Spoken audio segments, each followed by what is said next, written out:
श्री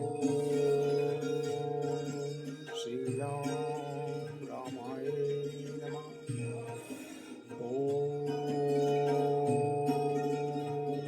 श्री राम रामाय नमः।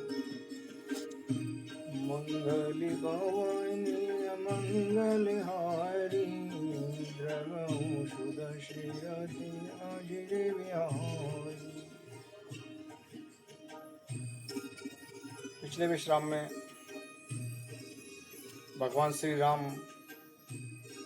लक्ष्मण जी परशुराम उनके विश्वामित्र जी के साथ सीता स्वयंवर में पहुंचते हैं। अब आगे सुनते हैं। सिए स्वयंवरु देखै जाई, ईसु काहि दो दे बनाई। लखन कहा जस भजनु सोई, नाथ कृपा तब जा पर होई। अब हमें चलकर सीता जी के स्वयंवर को देखना चाहिए। देखें धनुष तोड़ने का श्रेय कैसे प्राप्त होता है।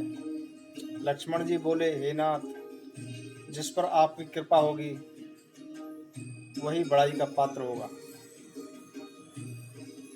हर से मुनि सब सुनी बरवानी, दीनी आशीष सवहि सुकुमानी। पुनि मुनि वृंद समेत कृपाला, देखन चले धनुष मखसाला। इस श्रेष्ठ वाणी को सुनकर सभी मुनि प्रसन्न हो गए और सभी ने प्रसन्न होकर उन्हें आशीर्वाद दिया। उसके बाद मुनियों के साथ परम कृपालु श्री रघुनाथ जी धनुष यज्ञशाला की ओर चल दिए। दोनों भाई रंगभूमि में आ गए हैं। ऐसा समाचार जब सब नगरवासियों को मिल गया तब बालक, जवान, बूढ़े, स्त्री, पुरुष सभी घर और कामकाज को बुलाकर धनुष यज्ञशाला की ओर चल दिए। जब जनक जी ने देखा कि भीड़ बहुत हो गई है तो उन्होंने अपने अनेक विश्वासपात्र सेवकों को बुलवा लिया और कहा, तुम लोग तुरंत सब लोगों को यथा योग्य आसन प्रदान करो। उन सेवकों ने अत्यंत विनम्रता पूर्वक उत्तम, मध्यम, नीच और लघु अर्थात सभी श्रेणी के स्त्री पुरुषों को उनके योग्य स्थान पर बिठाया। राजकुंवर तेहि अवसर आए, मनहु मनोहर तातन चाए। गुण सागर नागर बरबीरा, सुंदर श्यामल गौर शरीरा। उसी समय राम और लक्ष्मण भी वहां पर आए। मानो साक्षात सौंदर्य ही उनके शरीरों पर छा रहा हो। सुंदर, सांवला और गोरा उनका शरीर है तथा वे गुणों के समूह, चतुर और उत्तम वीर हैं। वे राजाओं के समाज में इस प्रकार सुशोभित हो रहे हैं मानो तारागणों के बीच दो पूर्ण चंद्रमा हो। जिनकी जैसी भावना थी प्रभु को, उन्होंने वैसा ही उसी भावना से उनके सुंदर दर्शन दिए। राज समाज विराजत रूरे, उड़े गनि मनऊ जुग विद पूरे। जिनकी रही भावना जैसी, प्रभु मूरत तिन देखी तैसी। अनेक शूरवीर राजा श्री रामचंद्र जी के रूप को देख रहे हैं, मानो स्वयं वीर रस से शरीर धारण कर लिया हो। कुटिल राजा प्रभु को देखकर डर गए, मानो कोई भयानक मूर्ति देख ली हो।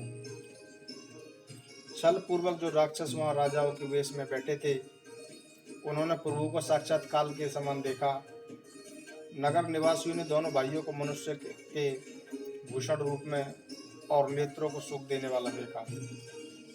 स्त्रियां हृदय में प्रसन्न होकर अपनी अपनी रुचि के अनुसार उन्हें देख रही हैं, मानो श्रृंगार रस से अनुपम मूर्ति बना धारण किए शोभायमान हो रहा हो। विद्वानों को प्रभु विराट रूप में दिखाई दिए, जिसके अनेक मुंह, हाथ, पैर, नेत्र और सिर हैं। जनक जी के कुटुंबीजन प्रभु को इस प्रकार देख रहे हैं जिस प्रकार सगे संबंधी प्रिय लगते हैं। महाराजा जनक जी सहित रानियां उन्हें अपने बच्चे के समान देख रही हैं, जिनकी प्रीति का वर्णन भी नहीं किया जा सकता। योगियों ने उन्हें शांत, शुद्ध, सम और श्वेत प्रकाश परम तत्व के रूप में देखा।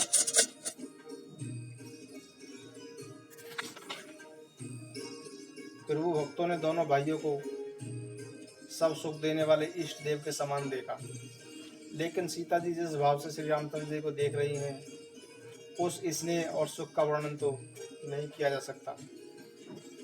उस स्नेह और सुख का तो हृदय में अनुभव करने पर ही उसे कह नहीं सकते, फिर कोई कभी किस प्रकार उसका वर्णन कर सकता है। इस प्रकार जिसका जैसा भाव था, उसने श्री रामचंद्र जी को वैसे ही देखा। सुंदर, सांवले और गोरे शरीर वाले तथा समस्त जगत के नेत्रों को चुराने वाले महाराज दशरथ के पुत्र इस राज संवाद में सुशोभित हो रहे हैं। सहज मनोहर मूर्ति दो, कोटि काम उपमा लघु सो, शरद चंद निंदक मुकनी के, नीरज नैन भाव तेजी के।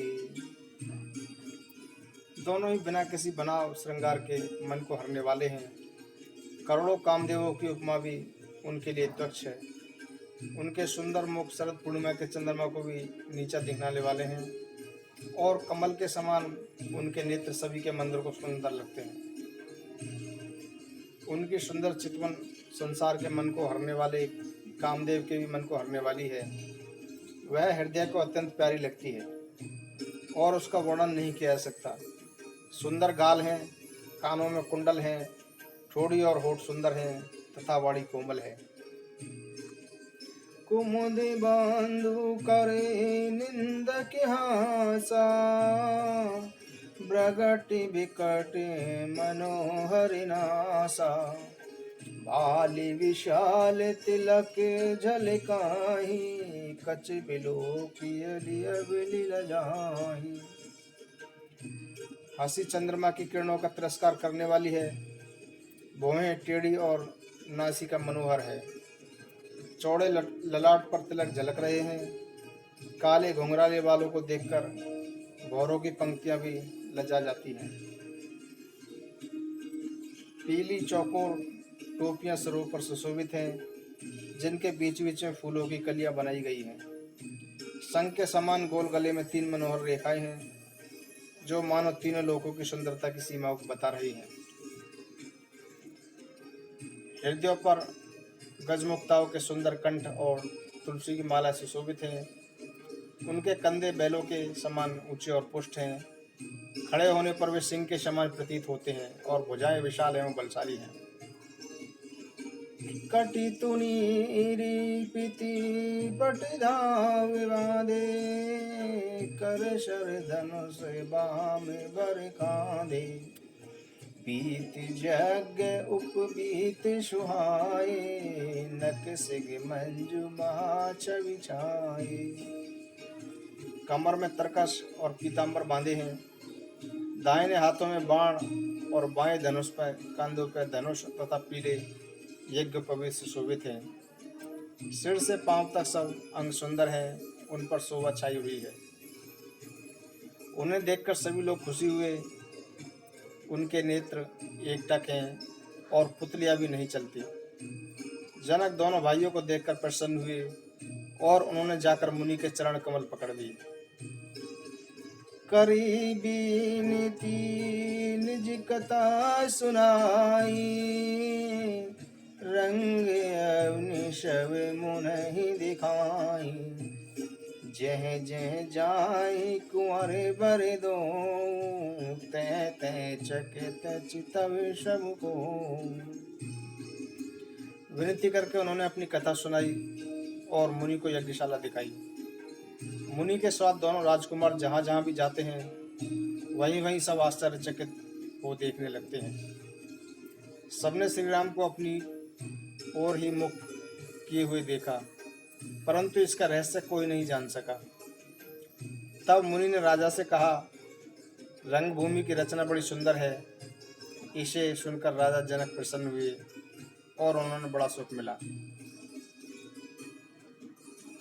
सब एक अधिक सुंदर उज्जवल और विशाल सब मंचों से एक अधिक सुंदर उज्जवल और विशाल मंच था, जिस पर राजा जनक ने मुनि सहित दोनों भाइयों को बिठाया। प्रभु को देखकर सब राजा अपने अपने हृदय में इस प्रकार निराश एवं उत्साहहीन हो गए, जैसे पूर्ण चंद्रमा के उदय होने पर तारे प्रकाशहीन हो जाते हैं। सबके मन में यह विश्वास दृढ़ हो गया कि श्री रामचंद्र जी ही धनुष को तोड़ेंगे, इसमें कोई शंका नहीं। सबके मन में यह भी निश्चय हो गया कि शिव जी के विशाल धनुष को बिना तोड़े ही सीता जी श्री रामचंद्र के ही गले में जयमाला डालेंगी। ऐसा सोचकर वे कहने लगे कि हे भाई, यश प्रताप बल और तेज को गंवाकर अपने अपने घर चलो। दूसरे राजा जो अविवेक से अंधे हो रहे थे तथा अभिमानी थे, यह बात सुनकर बहुत हंसे। उन्होंने कहा, धनुष तोड़ने पर भी विवाह होना कठिन है, फिर बिना तोड़े राजकुमारी से कौन विवाह कर सकता है। काल ही क्यों ना हो, एक बार तो सीता के लिए हम उसे भी युद्ध में जीत लेंगे। अभिमान पूर्ण यह बात सुनकर दूसरे धर्मात्मा हरिभक्त और बुद्धिमान मुस्कुराए।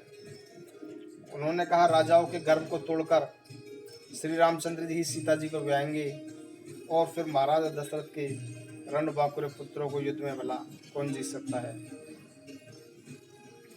व्यर्थ ही गाल मत बजाओ। कल्पना के लड्डुओं से भी कहीं भूख मिटती है। हमारी निष्कपट सीख को सुनकर सीता जी को मन में साक्षात जगत जननी समझो तथा उन्हें पत्नी रूप में पाने की आशा व लालसा छोड़ दो। जगत पिता रघुपति बिचारी, बरिलोचन चविले हो निहारी। सुंदर सुखद सकले गुण राशि, ए दो बंधु शंभ उर्वासी। और श्री रघुनाथ जी को परमेश्वर समझकर नेत्र भर के उनकी छवि देख लो। सुंदर सुख देने वाले तथा सभी गुणों की राशि ये दोनों भाई शिव जी के हृदय में बसने वाले हैं। समीप आए हुए अमृत के समुद्र को छोड़कर तुम जानकी को पत्नी रूप में पाने की दुराशा देखकर क्यों मरते हो। फिर जिसको जो अच्छा लगे वही करो। हमने तो आज अपने जीवन और जन्म को सफल कर लिया। ऐसा कहकर भले राजा प्रेममग्न होकर श्री राम जी का अनुपम रूप देखने लगे। देवता भी आकाश से विमानों पर चढ़े हुए दर्शन कर रहे हैं और सुंदर गान करते हुए फूल बरसा रहे हैं। तब सुअवसर जानकर जनक जी ने सीता जी को बुला भेजा। तब अनेक सुंदर सखियां आनंद पूर्वक उन्हें लेवा चली। सिए शोभा नहीं जाई बखानी, जगदम्बिका रूप गुण खानी। उपमा सकल मोहि लघु लागी, प्राकृत नारी अंग अनुरागी। रूप और गुणों की खान जानकी जी की शोभा का वर्णन नहीं किया जा सकता। उनके लिए मुझे सब उपमाएं तुच्छ लगती हैं, क्योंकि वे लौकिक स्त्रियों के अग्नों से अनुराग रखने वाली हैं। सीता जी के वर्णन में उपमा देकर कौन को कभी कहलाए और अपयश का भागी बने। यदि किसी स्त्री के साथ सीता जी की तुलना की जाए तो जगत में ही ऐसी सुंदर युवती है ही कहाँ जिसकी उपमा उन्हें दी जाए। सरस्वती बहुत बोलने वाली हैं, पार्वती अर्धांगिनी हैं, कामदेव की स्त्री रति पति को अनंग जानकर दुखी रहती हैं, और जिनके विष और मद जैसे समुद्र से उत्पन्न प्रिय भाई हैं, उन लक्ष्मी के समान तो जानकी जी को माना कैसे जाए। यदि छवि रूपी अमृत का समुद्र हो, परम रूप में कच्छप हो, शोभा रूप रस्सी हो, श्रृंगार रस पर्वत हो, और उस समुद्र को स्वयं कामदेव अपने ही कर कमल से मतें, इस प्रकार जब सुंदरता और मुक्ति सुख की मूल लक्ष्मी उत्पन्न हो तो भी कवि गण उसे संकोच पूर्वक ही सीता जी के समान कहेंगे। चली संग ले सखी सयानी, गावन गीत मनोहर बानी, सोह नवल तनु सुंदर सारी, जगत जननी अतुलित छवि भारी। तब बुद्धिमान सखियां सीता जी को साथ लेकर मनोहर वाणी से गीत गाती हुई चली। सीता जी के नवल शरीर पर सुंदर साड़ी सुशोभित है तथा जगत जननी की महान छवि अतुलनीय है। सब आभूषण अपने अपने स्थान पर सुशोभित हैं, जिन्हें सखियों ने प्रत्येक अंग पर भली भांति सजाकर पहनाया है। जब सीता जी ने रंगभूमि में पैर रखा तब उनका दिव्य रूप देखकर सभी स्त्री पुरुष मोहित हो गए। देवताओं ने प्रसन्न होकर नगाड़े बजाए और पुष्प वर्षा रही, अप्सराएं गीत गाने लगी। सीता जी के कर कमलों में जयमाला सुशोभित है। अचानक सब राजा चकित होकर उनकी ओर देखने लगे। सीता जी चकित चित्त से श्री राम जी को देखने लगी। तब सभी राजा मोह के वश हो गए। सीता जी ने मुनि के पास बैठे हुए दोनों भाइयों को देखा तो उनके नेत्र ललचाकर श्री राम जी पर इस प्रकार टिक गए मानो उन्हें खजाना मिल गया हो। परंतु गुरुजनों तथा समाज को देखकर सीता जी सकुचा गए। वे अपने हृदय में श्री रामचंद्र जी को बसाकर सखियों की ओर देखने लगे। राम रूप अरूसिए छवि देखे, नर नारनी पर हरिन में से, सोचई सकल कहते सकुचाई, विदेशन विनय करही मन माही। श्री रामचंद्र जी का रूप और सीता जी की छवि देखकर स्त्री पुरुषों ने पलक मारना छोड़ दिया। सभी अपने मन में सोचते हैं पर कहते सुखचाते हैं। मन ही मन वे विधाता से विनय करते हैं, हे विधाता, जनक की मूर्ता को शीघ्र समाप्त करके उन्हें ऐसी सुंदरी बुद्धि प्रदान कीजिए कि बिना विचार किए ही राजा अपना प्राण छोड़कर सीता जी का विवाह राम जी से कर दें। तब सारा संसार उन्हें भला कहेगा, क्योंकि यह बात हर किसी को अच्छी लगती है। हट करने पर अंत में हृदय जलेगा। सब लोग इसी लालसा में मग्न हो रहे हैं कि जानकी जी के योग्य वर तो यह सांवला ही है। तबे बंदी जन जनक बुलाए, बिरदावली कहते चली आई, कह न पूजाई कहूँ पन मोरा, चले भाट ही हर सुन थोरा। तब राजा जनक ने बंदी जनों को बुलाया। वे वंश की कीर्ति गाते हुए चले आए।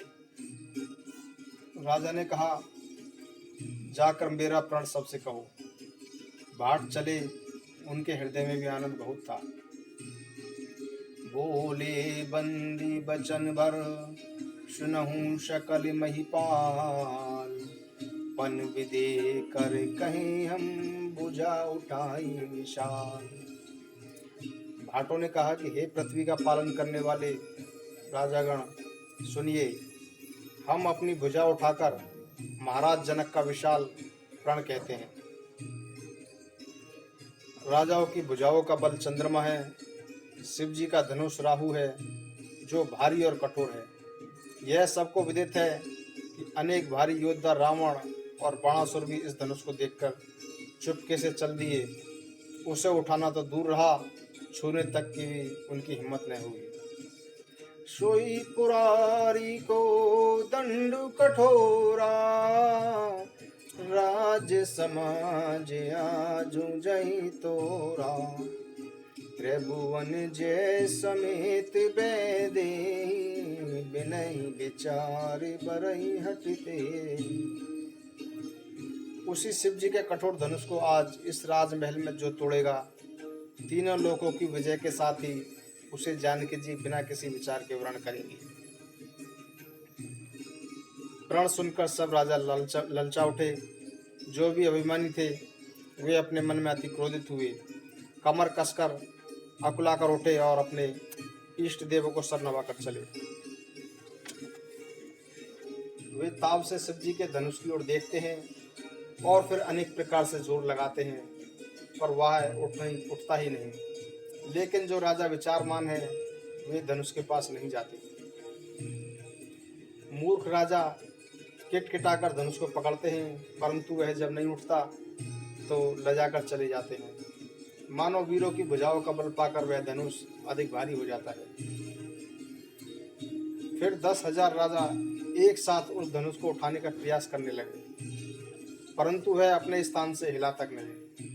शिव जी का धनुष इस प्रकार अडिग था जैसे कामी पुरुषों के वचनों को सुनकर पतिव्रता स्त्री का मन अडिग रहता है। जैसे वैराग्य के बिना सन्यासी उपवास के योग्य हो जाता है, जैसे वैराग्य के बिना सन्यासी उपवास के योग्य हो जाता है, वैसे ही सब राजा उपवास के पात्र बन गए। कीर्ति, विजय, बड़ी वीरता, इन सबको वे धनुषों के हाथों बरबस हार कर चले गए। राजा लोग हारकर हतप्रत हो गए और अपने अपने समाज में जा बैठे। राजाओं को असफल देखकर महाराजा जनक अकुला उठे और क्रोध में सने वचन बोले।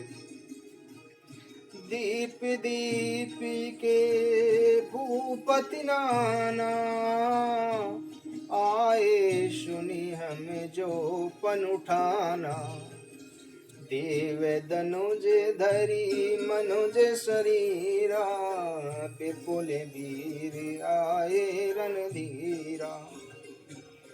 मैंने जो प्रण ठाना था उसे सुनकर दीप द्वीप से अनेक राजा आए।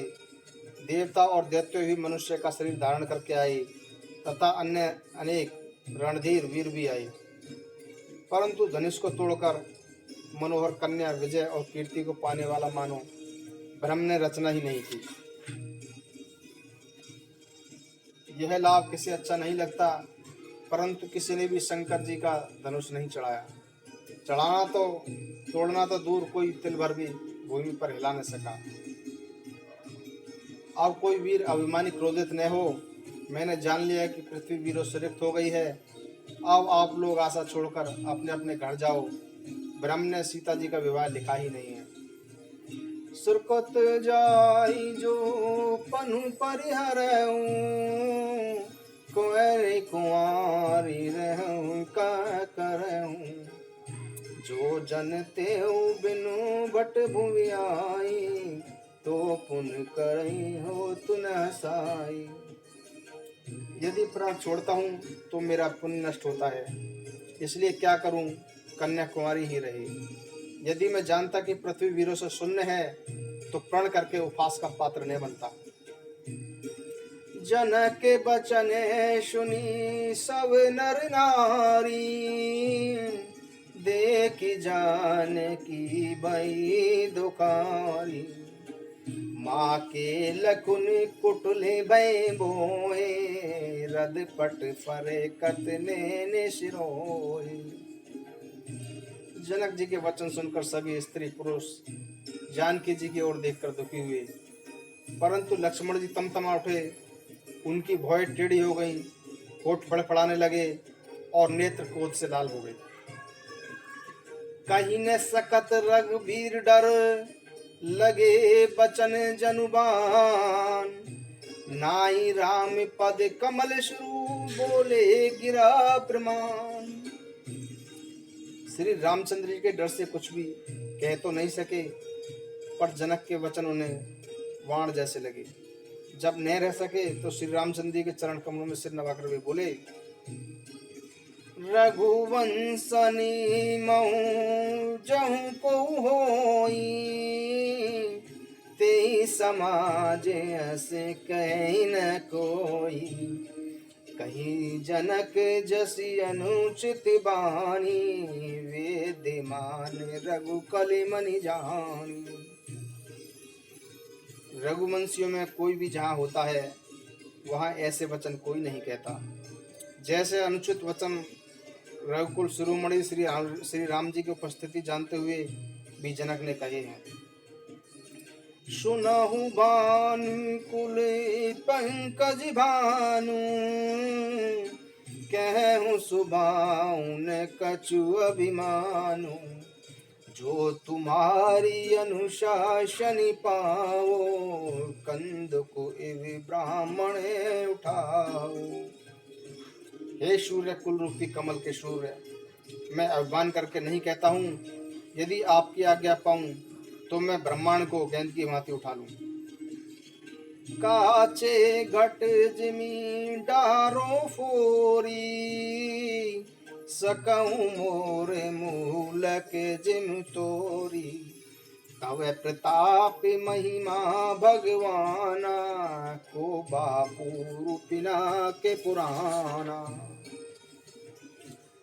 और कच्चे घड़े की भांति फोड़ डालूं, मैं सुमेरु पर्वत को भी मूली की तरह तोड़ सकता हूँ। हे भगवान, आपके प्रताप से यह पुराना धनुष तो क्या चीज है। नाथ जानियस आयुष हो, कौतुक करो बिलो कैसो। कमले नाले जिमी चाप चढ़ाओ, जो जन सत प्रमाण ले दाओ। हे नाथ, ऐसा जानकर आज्ञा हो तो कुछ खेल करूं, उसे देखिए। धनुष को कमल की डंडी की तरह चढ़ाकर उसे 100 योजन तक दौड़ा लिए चला जाऊं। तौरो छत्र के दंड जिमी, तब प्रताप बलनाथ। जो ने करो प्रभु पद शपथ, करने धरो धनुमात। हे नाथ, आपके प्रताप से धनुष को बरसाती छत्ती की भांति तोड़ दूं। यदि ऐसा ना करूं तो प्रभु के चरणों की शपथ है, मैं धनुष और तरकस को कभी हाथ भी न लूंगा। लखन सकोपे बचन जे बोले, डगमगानी मही दे गज डोले। सकल लोग सवे भूप डेराने, सियहि हर सुजन कुश कुछाने। जो ही लक्ष्मण जी ने ऐसे क्रोध भरे वचन बोले, पृथ्वी डगमगा उठी और दिशाएं कांप उठी। सभी लोग और सब राजा डर गए। सीता जी ने हृदय में प्रसन्नता हुई और जनक जी सच्चा गए। गुरु रघुपति सवे मुनि मन माही, मुदते बई पुनि पुनि पुल काही। से नहीं रघुपति लखनु निवारे, प्रेम समेत निकट बैठारे। गुरु विश्वामित्र जी, श्री रघुनाथ जी और सब मुनि मन में प्रसन्न होकर बार बार पुलकित होने लगे। तब श्री रामचंद्र जी ने संकेत से लक्ष्मण को मना किया और प्रेम सहित अपने पास बैठा लिया। विश्वामित्र समय शुभ जानी, बोले अति स्नेह में बानी। उठो राम भंजऊ भव चापा, मेटहु तात जनक परितापा। विश्वामित्र जी शुभ समय जानकर प्रेम भरी वाणी से बोले कि हे राम, उठो, शिव जी का धनुष तोड़ो और जनक का संतोष मिटाओ। सुनी गुरु बचने चरण सिरुनावा, हरसु बिसादुन कचोर आवा। ठाणे भय उठई सहज सुबाए, ठवनी जुआ मृग राजु लजाए। गुरु के वचन सुनकर श्री रामचंद्र जी ने उनके चरणों में सिर नवाया। उनके मन में न हर्ष था न विषाद। वे जवान सिंह को भी लजाते हुए सहज स्वभाव से ही उठ खड़े हुए।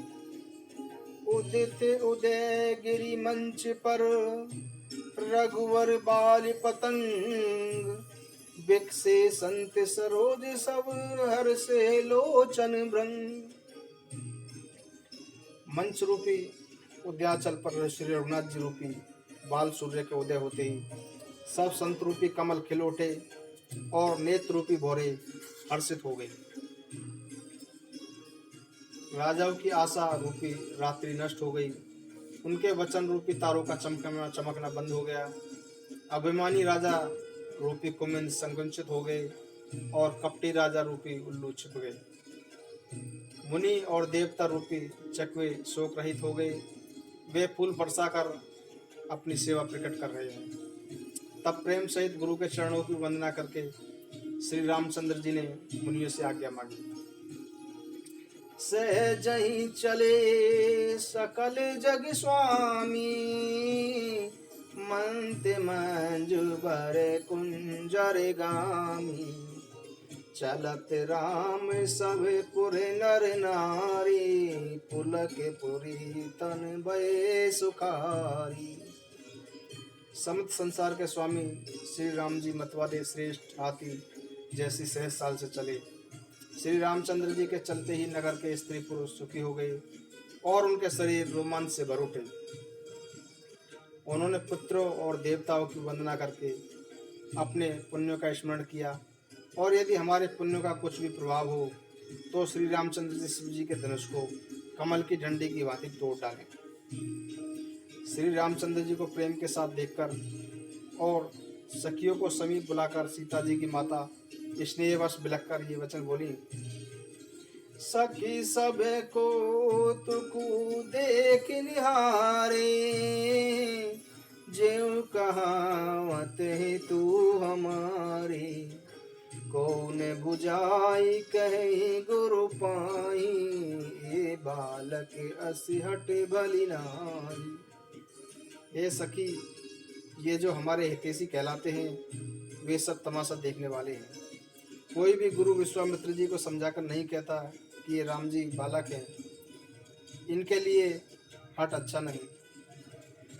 रावण बाने छुआ नहीं चापा, हारे सकल भूप कर दापा।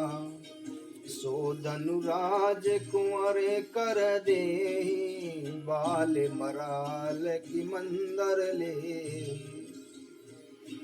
रावण और बाणासुर भी जिस धनुष को छू तक नहीं सके तथा शेष राजा हार गए, वही धनुष इस राजकुमार के हाथ में दे रहे हैं। हंस के बच्चे भी कहीं मंदराचल पहाड़ उठा सकते हैं। भूप शयानप सकल सिरानी, सके दिगति कछु जाति न जानी। बोली चतुर सखी मृदुबानी, चेतवंत लघु गनैन रानी। राजा की सारी बुद्धिमानी समाप्त हो गई। ये सखी, विधाता की गति समझ में नहीं आती। तब एक बुद्धिमान श्री राम के महत्व को जानने वाली सखी बोली कि हे रानी, तेजवान को देखने में छोटा होने पर भी छोटा नहीं गिनना चाहिए। कह कुबंज कह सिंधु अपारा, सो से हो सुजसु सकल संसारा। रवि मंडल देखत लघु लागा, उदयता सु भवन तम भागा। कहाँ घड़े से उत्पन्न होने वाले छोटे से मुनि अगस्त, और कहाँ अपार समुद्र। किंतु उन्होंने उसे सोख लिया जिससे उनका यश सारे संसार में छाया हुआ है। सूर्य मंडल भी देखने में छोटा लगता है, पर उसके हृदय होते ही तीनों लोगों का अंधकार नष्ट हो जाता है। ब्रह्मा, विष्णु, महेश और शेष देवता एक छोटे से मंत्र के वश में हो जाते हैं। महान मतवाले हाथी को एक छोटा सा अंकुश अपने वश में कर लेता है। कामे कुसुमे धनु सायक लीने, सकल भुवन अपने बस कीने। देवी तजई संसस जानी, बंजब धनुष राम सुनि रानी। कामदेव ने फूलों का धनुष बाण लेकर समस्त लोगों को अपने वश में कर रखा है। हे देवी, यह जानकर अपने संदेह को त्याग दीजिए। हे रानी सुनिए, श्री रामचंद्र जी इस धनुष को अवश्य ही तोड़ देंगे। सकी बचन सुनी बेपरतीति, मिटा विषादु बड़ी अति प्रीति। तब रामई बिलो की वे दे, सब हृदय बिनवती जहिते। सखी के वचन सुनकर रानी को श्री राम जी के सामर्थ्य के संबंध में विश्वास हो गया। उनकी उदासी मिट गई और श्री रामचंद्र जी के प्रति उनका प्रेम बढ़ गया। उस समय श्री रामचंद्र जी को देखकर सीता जी भयभीत होकर हृदय से अनेक देवताओं से मन ही मन विनती कर रही हैं। मन ही मन मनावे अकुलानी, ओह प्रसन्न महेश भवानी। करहूँ सफल आपनी सेविकाई, करे हित हरहूँ चाप गरुआई। वे व्याकुल होकर मन ही मन मना रही हैं, हे शंकर, हे पार्वती, आप मुझ पर प्रसन्न होइए। मैंने आपकी जो सेवा की है उसे सफल कीजिए और मुझ पर स्नेह करके धनुष के भारीपन को समाप्त कर दीजिए। गणनायक वरदायक देवा,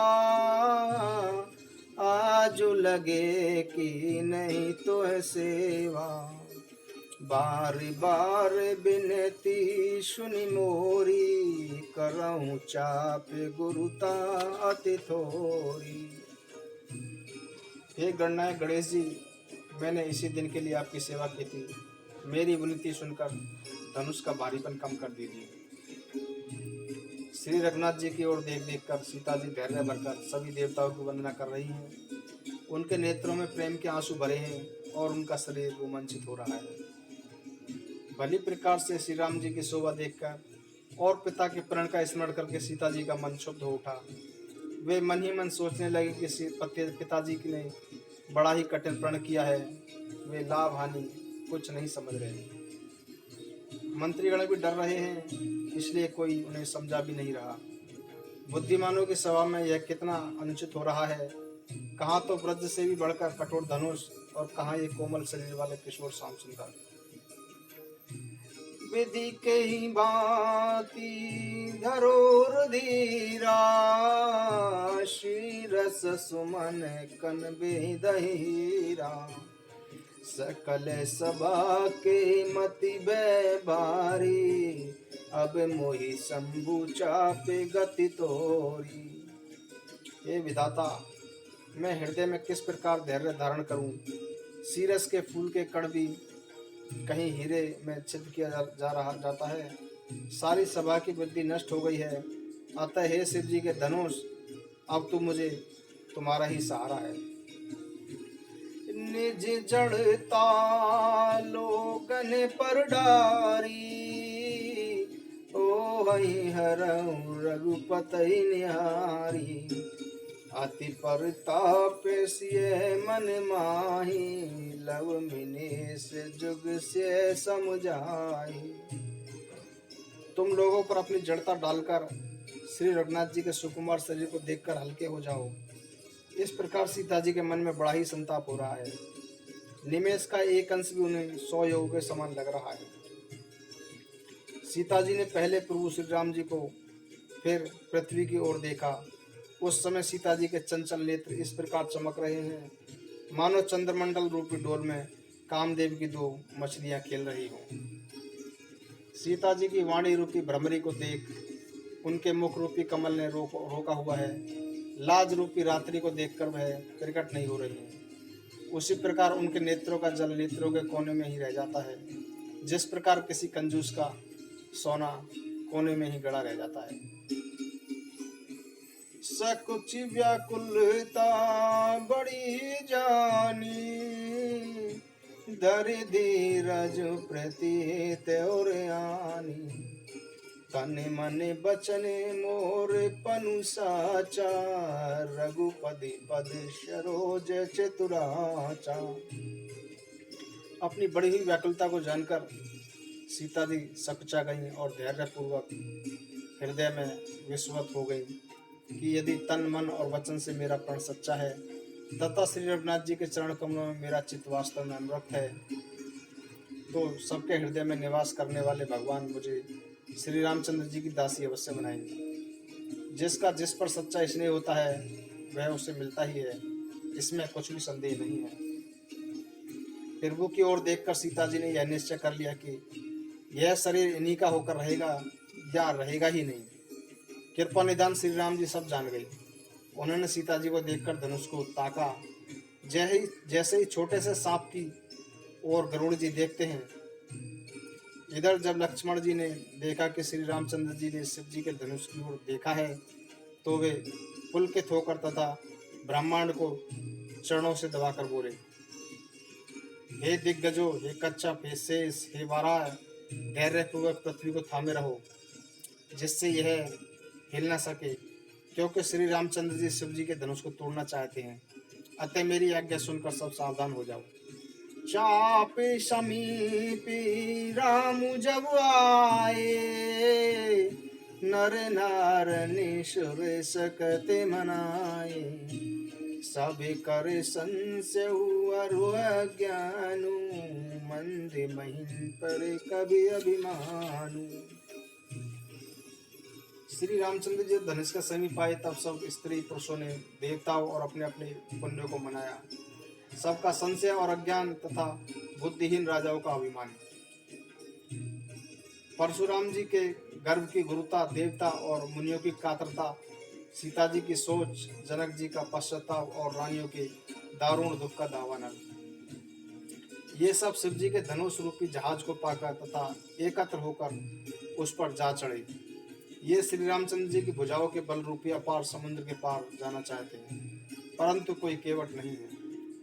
तब श्री राम जी ने सब लोगों की ओर देखा और उन्हें स्तब्ध देखकर पुनः सीता जी की ओर देखा और उन्हें विशेष व्याकुल पाया। जानकी जी को इतना विकल देखा कि उनका एक एक क्षण कल्प के समान बीत रहा है। यदि प्यासा व्यक्ति पानी के बिना शरीर छोड़ दे, तो उसके मर जाने पर अमृत का तालाब भी क्या करेगा। सारी खेती के सूख जाने पर वर्षा किस काम की, समय बीत जाने पर पछताने से क्या लाभ। मन में ऐसा समझकर श्री राम जी ने जानकी जी की ओर देखा और उनका विशेष प्रेम देखकर वे पुलकित हो गए। मन ही मन उन्होंने गुरु को प्रणाम किया और अत्यंत फुर्ती से धनुष को उठा लिया। जब उन्होंने उसे हाथ में उठाया, तब वह धनुष बिजली की भांति चमका और फिर आकाश में मंडलाकार हो गया।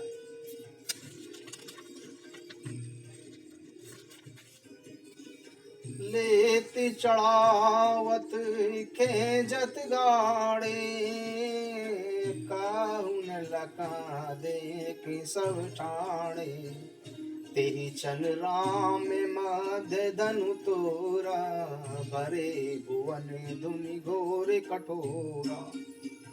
लेते चढ़ाते और जोर से खींचते हुए किसी ने नहीं देखा। सबने श्री राम जी को धनुष खींचकर खड़े हुए देखा। उसी समय उसी क्षण श्री राम जी ने धनुष को बीच से तोड़ दिया। भयंकर कठोर ध्वनि सब लोगों में फैल गई। उस घोर कठोर शब्द से सब लोग भर गए। सूर्य के घोड़े मार्ग छोड़कर चलने लगे, दिग्गज चिंगड़ाने लगे, धरती डालने लगी, शेष वाराह और कच्छप कलमला उठे। देवता, राक्षस और मुनिजन कानों में हाथ रखकर व्याकुल होकर विचारने लगे। तुलसीदास जी कहते हैं कि यह निश्चय जानकर कि श्री राम जी ने धनुष को तोड़ डाला है, सब श्री रामचंद्र जी की जय बोलने लगे। शंकर चापु जहाज सागरु रघुकुल बाहुबलो, गुण सो सकल समाज चढ़ा जो प्रथम ही मोहे बस। शिव जी का धनुष जहाज है, श्री रामचंद्र जी की भुजाओं का बल समुद्र है। धनुष के टूटने से वह सारा समाज डूब गया जो मोहवश पहले इस जहाज पर चढ़ा था। प्रभु ने धनुष के दोनों टुकड़े पृथ्वी पर डाल दिए। यह देखकर सब लोग सुखी हुए। विश्वामित्र रूपी पवित्र समुद्र में, जिसमें प्रेम रूपी समुद्र अथाह जल भरा है, राम रूपी पूर्ण चंद्र को देखकर पुलक वाली रूपी लहरें बहने लगी। आकाश में बड़े जोर जोर से नगाड़े बज रहे हैं और देवांगनाएं गान करके नाचने लगी। ब्रह्मा आदि देवता, सिद्ध और मुनि प्रभु की प्रशंसा कर रहे हैं और उन्हें आशीर्वाद दे रहे हैं कि वे रंग बिरंगे फूल और मालाएं बरसा रहे हैं। किन्नर रसीले गीत गा रहे हैं। रही भवनी भरी जय जय बानी, धनुष भंग दुनि जात न जानी, मुदिति कहीं जेते नर नारी, बंजेउ राम सुबंधनुवारी। सारे ब्रह्मांड में जय जयकार की ध्वनि छा गई। जिसमें धनुष टूटने की ध्वनि सुनाई भी नहीं दी। जहाँ तहाँ स्त्री पुरुष प्रसन्न होकर आपस में कह रहे हैं, श्री रामचंद्र जी ने शिव जी के भारी धनुष को तोड़ दिया है। धीर बुद्धि वाले भाट, मागध और सूत लोग कीर्ति बखान कर रहे हैं। सब लोग घोड़े, हाथी, धन, मणि और वस्त्र न्यौछावर कर रहे हैं। जान, मृदंग, शंख, शहनाई, भेरी, ढोल और नगाड़े आदि अनेक प्रकार के सुंदर बाग बज रहे हैं। जहाँ जहाँ युवतियाँ मंगल गीत गा रही हैं। सखियों सहित रानी अत्यंत हर्षित हुई, मानो सूखते हुए धान पर पानी पड़ गया हो। जनक जी ने भी सोच त्याग कर सुख प्राप्त किया, मानो तैरते तैरते थके हुए व्यक्ति ने चाय पा ली। धनुष टूट जाने पर राजा लोग ऐसे निस्तेज हो गए जैसे दिन में दीपक की शोभा समाप्त हो जाती है। सीता जी को इतना सुख प्राप्त हुआ जैसे चाँद की स्वाति का जल पा गई हो। श्री राम जी को लक्ष्मण जी इस प्रकार देख रहे हैं जैसे चंद्रमा को चकोर का बच्चा देख रहा हो। तब सतानंद जी ने आज्ञा दी कि और सीता जी ने श्री राम जी के पास गमन किया। साथ में सुंदर सखियां मंगलाचरण गा रही हैं। सीता जी बाल हंसनी जैसी चली, अपने अंगों में अपार शोभा है। सखियों के बीच में सीता जी इस प्रकार शोभामायन है जैसे अनेक छवियों के बीच में महाछवि हो।